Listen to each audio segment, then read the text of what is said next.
it's not easy to win in the NFL, and I think people just take for granted these wins, and they were playing with fire really the entire season, and they got burned. They finally got burnt, so maybe they learned from it. Welcome in, everybody, to a Monday edition of Birds 365 here on JAKIB Sports. I'm your host, Zander Krause. That's my co-host, Johnny Mac, John McMullen. John, we're in rarefied air this morning. I feel like I haven't talked to you Monday after a loss in a long time. John, how you doing this Monday morning? Yeah, doing well. Probably doing better than most in the listening audience. But yeah, it's been a while. December, you have to go back to December for the last loss. But it's been over a calendar year that the Eagles lost a game where Jalen Hurts started and finished. So it's been a while. You could make plenty of excuses for that Washington game, which they lost in December. And really, they lost that game by 6 points, even though Jalen Hurts was. He got hurt 6 minutes into the game, and they needed. I think they lost with 6 seconds left with a backup quarterback playing Kenny Pickett playing pretty well. So, then you have to go back to Tampa in Week 4 last year, last season. So it's been a while. It's been a while, but they've been living on the edge, man. We talked about it, and they had that moment. Maybe it's good long term if you want to take the positive route. It shows. Look, you can't bullshit around and expect every bounce to go your way, and play with that small margin of error that we always talk about, and expect every single week to go your way. It's just been a heck of a run, and things didn't work out for them yesterday. I think a lot of it's self-inflicted. I'm going to say straight off the bat, I don't give a shit about your official complaints. I'm not talking about that. There's nothing you can do about it. Control what you can control. Some calls go your way, some calls don't. That's my take on the officiating. It never changes. It never wavers. My immediate impact to the thought of the game was that they can say whatever they want, and by they I'm talking about the Eagles. Actions speak louder than words. They were up in this game for basically middle of the second quarter to middle of the fourth quarter. Pretty big chunk of that game. Big chunk of that by 2 scores. They ran Saquon Barkley over that larger span 2 times. You're telling me they didn't hear the outside noise? And for those who want the villain and want to blame it on AJ Brown, let's take this to the logical conclusion for your conspiracy theories. And you asked me on the post-game show about the play. First of all, the deep shot where he slowed up. I mean, I don't care about fans, but you people who profess yourself as film people, the guy didn't track the ball well. He turned his head is when he slowed down. He didn't see the football. He didn't track the football well, which you can blame AJ for not tracking the football well. But what's the logical conclusion of the conspiracy theory? He's trying to make Jalen look bad. He makes himself look bad. All anybody's talking about is how he's not going all out. Which again, I don't care about fans because but the professed film people, come on, he turned his head. He didn't see the football. It's so freaking obvious. But if people want the villain, take the villain. But here's my problem with that. Because it's Halloween, everybody needs a villain. They had the same complaints last year. And did Nick Sirianni waver in those complaints? No. He played the way he wanted to play. And this was so drastic shift of just, we're going to prove we can throw the football. And they don't run it. That obviously that is a low for touches in the Saquon Barkley era for him in Philadelphia. I believe it's a career low, except for the game he got hurt in. Even if you want to go back to his Giants days.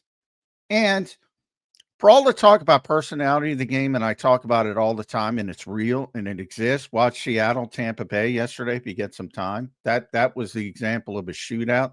There are legit personalities of games. This wasn't it. You were up 17-3. Right. And you're not giving the football to the running back. Maybe he's hurt. I didn't see anything. There wasn't anything noticeable.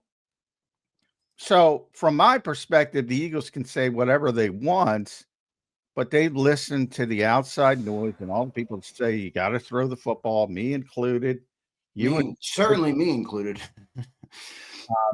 I mean, I was eating crow in the post-game show. I'm like, I'm never asking for a passing game again. It's been ugly, but man, do we win a lot of football games. Well, and I'm not, I'm like, I know it's not the reason they lost, but the no. common denominator still applies. Well, and I'll even defend you. You talk more about balance. Well, yesterday was anything but balanced. Yeah. I mean, that was just we're going to throw the football. And we're going to prove something, which maybe talks to the success of this team and like, well, we can prove this and we can prove that. Just go out and win the damn game. Like you always talk about not listening to others. 46 passes, 9 runs for the Philadelphia Eagles. And and the vast majority of the game. They led, right. They led, and the vast majority, it's not a shootout. It was 3-0. Will Lutz, they're losing. Jake Elliott ties it 3-3. Eagles go ahead 10-3. Eagles go ahead 17-3. This is not a shootout. They cut it to 17-10 in the fourth quarter. 13 minutes left in the fourth quarter.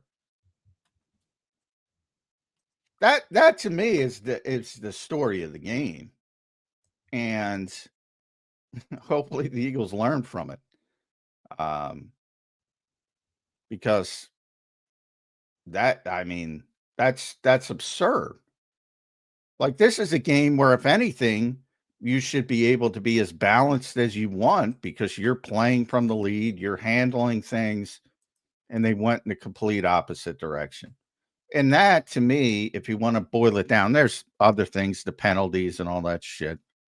Nothing's ever one thing. But if you want to boil it down to the biggest problem, they listen to the outside noise, and I call it outside noise. There's inside noise as well, because obviously AJ wants the ball. Devontae, anybody hear Devontae on Friday? Devontae wants the ball. Yep. But they heard that last year, and they played the way they wanted to play. Well, how much does the run game that's struggling right now factor into this? Because but that's another thing. They weren't struggling. They weren't struggling. At least now, very small sample size. Yeah, right. Saquon had his longest. Here's the irony: Saquon had his longest run of the year in that group, 17 yard. He also got loose on the wheel route. I don't even know. I haven't looked at the game, just clips, but I don't know but he beat Alex Singleton. Yeah, he cooked Alex Singleton in that play. Good guy, but he cooked him. So he had, and that was a 47-yard touchdown. So it's not like he's not producing.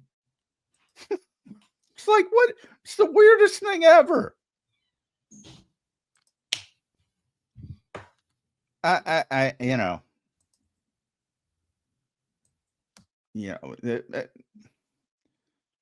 you want to call it hubris, which I say they're they think they can do whatever they want, and they wanted to prove they could throw the ball. Which they did, by the way. They threw it fine for the most part. But, don't worry about that shit. I get it. The noise is loud. I get it. You ignored it last season. Why does it show up here? Well, because I think there might be some truth to Nick Sirianni maybe believed that the noise was right. Because there is something to, adjusting. And noticing, hey, it's not working as well. But this year it's not worked as well. The defense isn't the same. The offense isn't the same. The running game's not the same. The offensive line's not the same. Maybe Nick believed it for a second. Well, okay. If we stipulate to that, I'll buy that for the sake of argument. Adjusting to something isn't 46-9. Yeah, when you lead for 2 full quarters. when you're playing the majority of the game from the lead, maybe it's, 35-25, whatever. Not 46-9. All right, you brought up the A.J. Brown play. Let's talk about that for a second here, because A.J. is the one who made all the noise last week. The ball comes his way there. I don't know what A.J. I forget what A.J.'s total stat line was. I can pull that up for everybody. I'll tell you what he had. A.J. was 5 catches for 43 yards in the game on 8 targets, and he missed that ball, John. It did look like he didn't track it, but let me just give you the devil's advocate for what you said, because you said it was very clear he didn't see the ball, and that's when he slowed down. The devil's advocate, in my opinion, would be AJ has started to make a habit of not running through plays. Maybe it's because he never got the ball. Maybe it's because of the lack of targets. Maybe it's because he feel like every time he beat the cornerback, the ball was never coming anyway. So he started in the last couple games to not run all the way through his routes. And then in this moment, when the ball did come to his way, that habit that he built burnt him in that moment. That would be my devil's advocate. Now, I noticed what you noticed on the film. It was very clear that he didn't see it. But is that an excuse to not finish your route? I mean, if he finishes his route, that might be 7 right there. Ball looked a little overthrown to me. I have a unique experience with this, with Randy Moss, covering Randy Moss, who is, if not the best receiver who ever lived, number 2 to Jerry Rice. But the idea that receivers are going 100% all the time, it's just ludicrous. It's just ludicrous. And if you put an ISO camera on every single player, on every down, on every receiver, you're going to find routes where they don't finish. They're not going to 100%. And I've been above board. Tampa Bay, he did not. That's one of his worst games he ever played, in my opinion. So I'm sure there's some frustration. But I find it ironic that this is the play that everybody's latching onto, because it is so obvious to me. And he didn't track the football, which, again, if you want to blame him for not tracking the football, have at it. And that was his immediate, was when he was asked after the game, his immediate reaction was, we missed. And when he got pushed and he realized some people saw it the way it happened, then he said he defaulted to, I didn't see the football. I looked back twice. I didn't see the football.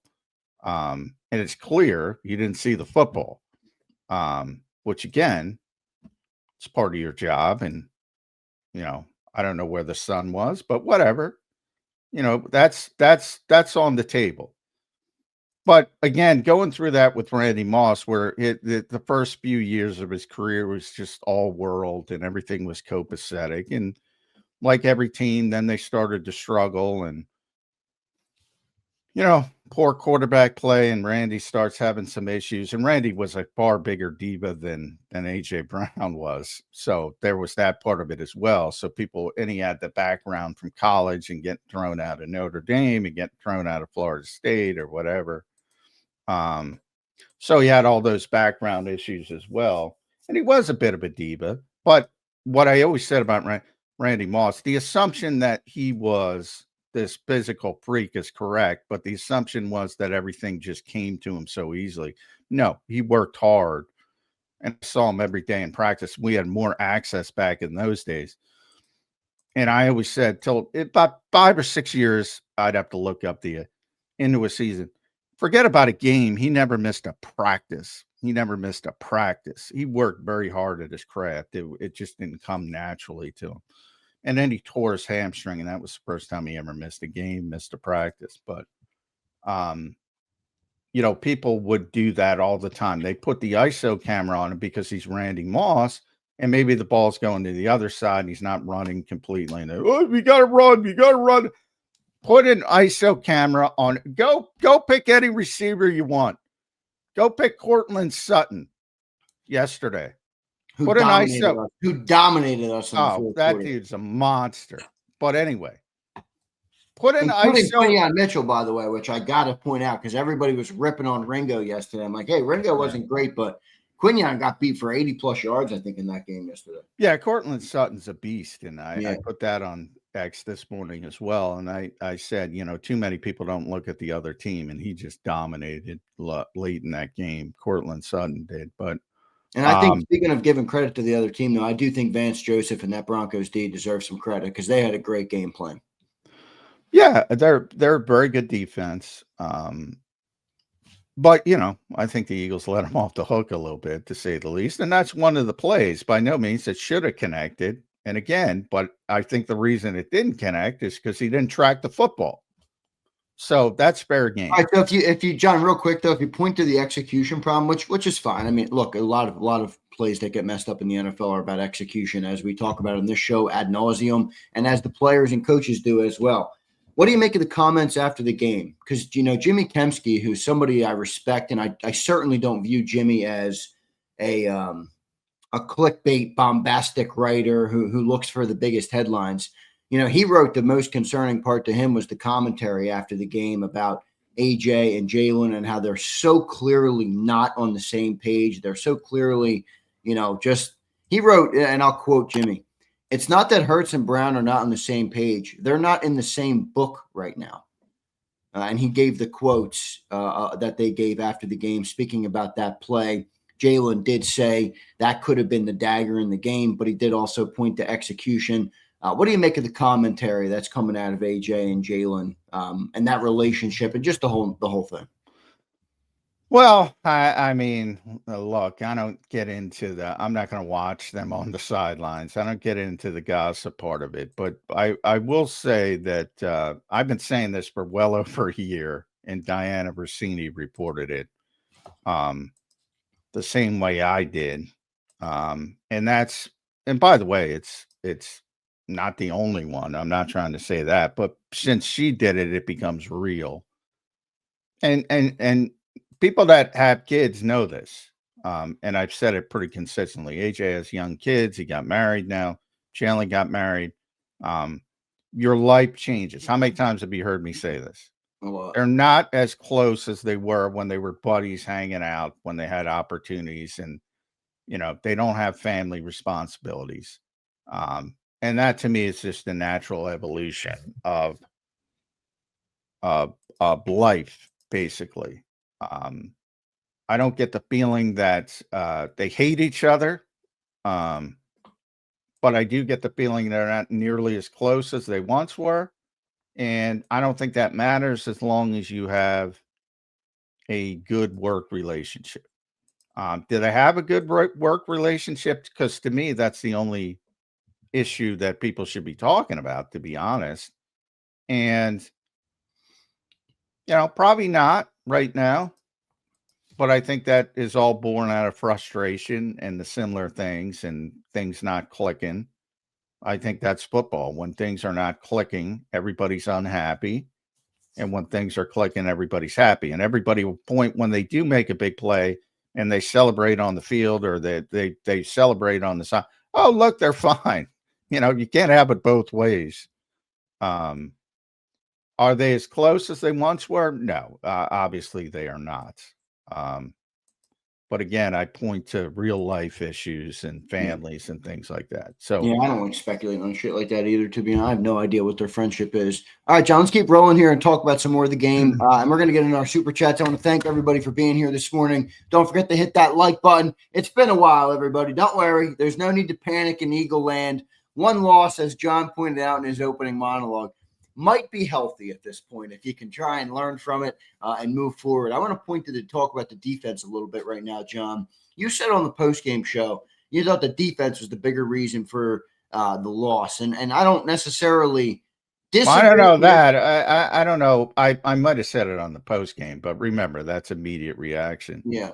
Now that I've had time to rewatch the game, at least the television copy, not the all 22 yet, but the 46 to not, that not running the football at all now stands out more to me. So, but the defense is part of the problem, no doubt about it. Well, let's go there real quick, though. So the defense, who is built on a bend but don't break philosophy, was excellent in the first 8 drives. I'll read it to you. Punt, 55-yard field goal, punt, punt, punt, punt, punt, punt. 7 out of their 8 first drives was a punt with one 55-yard field goal, so a 50-plus yard field goal. All right, toward the end of the game, last 3 possessions, 10-play, 64-yard touchdown, 6-play, 72-yard touchdown, plus 2-point conversion, which, by the way, at that point in the game, that's when I knew watching Sean Payton's going for the win. How many times have we talked about Sean McVay and not being aggressive and not knowing when to push or in game moments? Sean McVay goes for 2 there to go for the win. And then they go 11 plays, 50 yards, and a field goal to put them up by 4. And that was enough to ice the cake. John, I felt like the defense bended, and they finally broke, and the offense made it much harder because they just were not able to move the football in the second half. You pointed to the run game. However you want to word it, the offense couldn't move the ball at all. They had 3 3-and-outs. They had 4 drives that totaled in 2 yards in between the Saquon touchdown and the final drive. I thought the offense put them in a tough spot, but the defense certainly broke. What'd you see out there from the defense in this game? Yeah, I mean, if you talk about the yardage too, it was 6, it was 32, it was 24, it was 17, it was 21, it was -3. 40 was Denver's best drive, and then 8 until you get to the fourth quarter, and then it all falls apart. So, yeah, I do think, again, we talked about the lack of running the football. They were on the field a lot, 10 play, 6 play, 11 play drives. And then that's where I do think circumstance comes in because the Eagles were so dominant defensively, especially on third downs. At one point, it was like 2 of 13 or something. On third downs, Denver was something there. It was 2 of 12, 2 of 13. Yeah, I remember they were like 2. They were not doing well at halftime when we talked about it. Yeah. They were just completely shutting them down. And then that's where the circumstance gets. So they're in desperation mode in the fourth quarter, down 2 scores. And then, they started just back shoulder stuff and 50-50 stuff to Sutton. And Sutton took over the game. I mean, to me, that's really what it was. And if you want to criticize Vic, I would have, probably shipped it a little bit quicker to say, all right, there's only one guy who's going to beat me out here, and I'm going to pay more attention to him.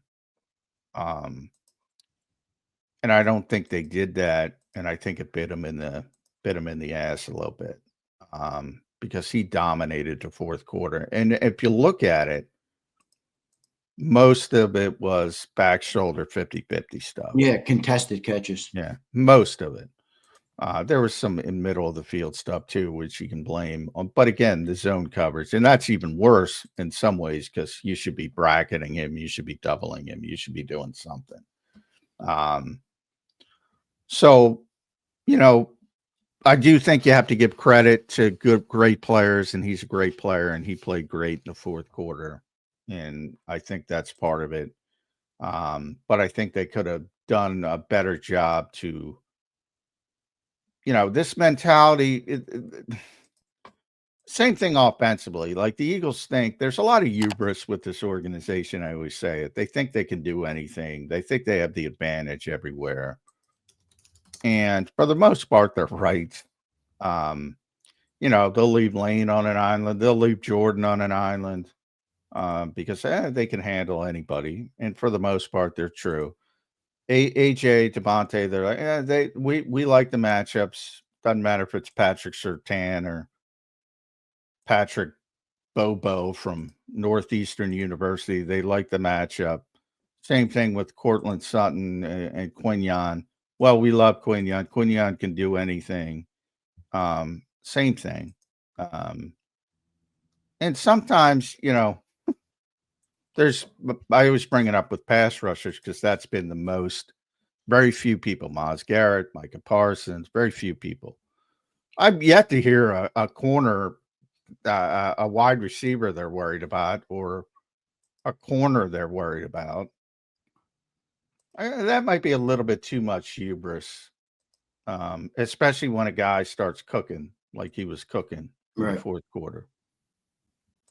So, but I mean, I do think they were on the field a lot. I forget the number. Look it up. The number of snaps they were on the field was 74.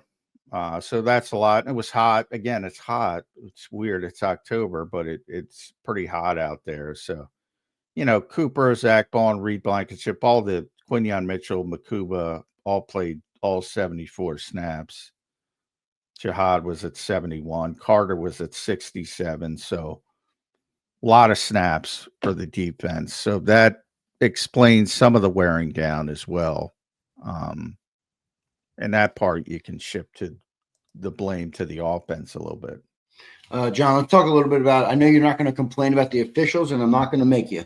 All right, but I do want to talk about the Eagles.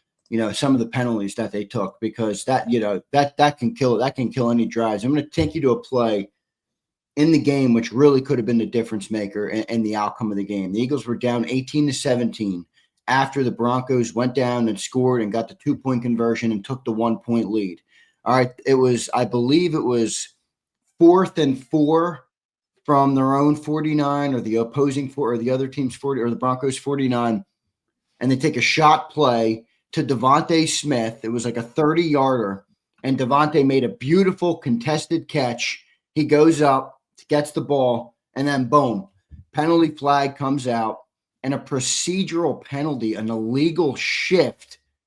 There's a brutal penalty, John, in that moment for this team. What did you make of kind of the penalties that the Eagles took in this game that were, I don't know if you want to put it on coaching. I don't know if you want to put it on lack of focus. I don't know if you want to put it on simply on execution. What do you make of that? Well, that particular play, is not a play the fans should be complaining about because that was properly officiated, number one. Saquon didn't get set, and that's an illegal formation. They had two people in motion, and you have to be set for 1 second. And he was clearly not. So that's one they got right. But I don't mind talking about that because the players have been talking about how late they get into the play clock pretty consistently over the past couple of weeks, which is not new for the Eagles. But it's gotten worse this year than it ever has. Last year, and I give True Media credit for this. Last year, they were 31st in the NFL.